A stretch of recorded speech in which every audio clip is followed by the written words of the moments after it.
Mitochondria जो पूरे शरीर के ऊर्जा की नींव है, वो टारगेट सप्लीमेंट्स को नापसंद करती हैं। बताते हैं क्यों।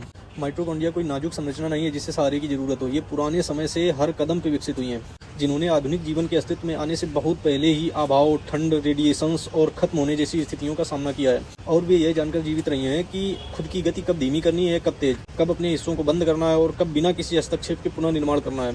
रुकने की यह क्षमता वैकल्पिक नहीं है, यह उनके जीवित रहने की एक अनिवार्य शर्त है। अधिकांश माइटोकॉन्ड्रियल सपोर्ट उत्पाद, जिसमें लोकप्रिय उम्र बढ़ाने वाले, जवान दिखने वाले सप्लीमेंट शामिल हैं, वास्तव में ये किसी चीज को उसके प्राकृतिक जगह से आगे बढ़ाते हैं, थकान को दूर करते हैं जो महसूस होनी चाहिए, और किसी काम को समाप्त होने के बाद भी उसे चालू रखते हैं। इसका मतलब ये उन संकेतों में देरी करते हैं जो सामान्य शटडाउन मतलब आराम को बाध्य करती हैं। इसका मतलब ये वही सप्लीमेंट है जो माइटोकॉन्ड्रिया के कार्य को बाधित करते हैं। जीवित चीजों के भीतर ऐसी कोई सीमाएं या खामियां नहीं है जिन्हें सुधारा जाना चाहिए।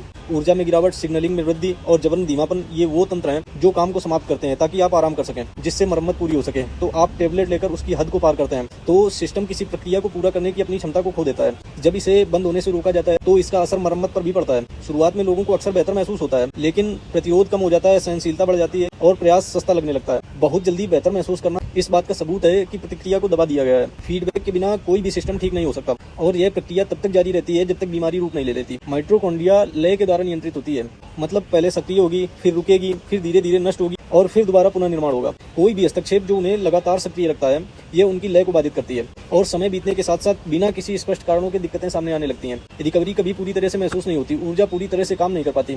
माइटोकॉन्ड्रिया को अपना काम करने के लिए किसी भी सहायता की आवश्यकता नहीं होती, उन्हें ऐसी परिस्थितियों की आवश्यकता होती है जो उनके कार्य को समाप्त करने की अनुमति दें। अधिकांश सप्लीमेंट इसलिए खराब नहीं होते कि वे विषाक्त होते हैं, बल्कि इसलिए खराब होते हैं क्योंकि वे उनकी कार्य में बाधा उत्पन्न करते हैं। तो कोशिश करो कि माइटोकॉन्ड्रिया के कार्य को किसी भी सप्लीमेंट द्वारा प्रभावित न करो। Be your own coach, stay healthy. Thank you.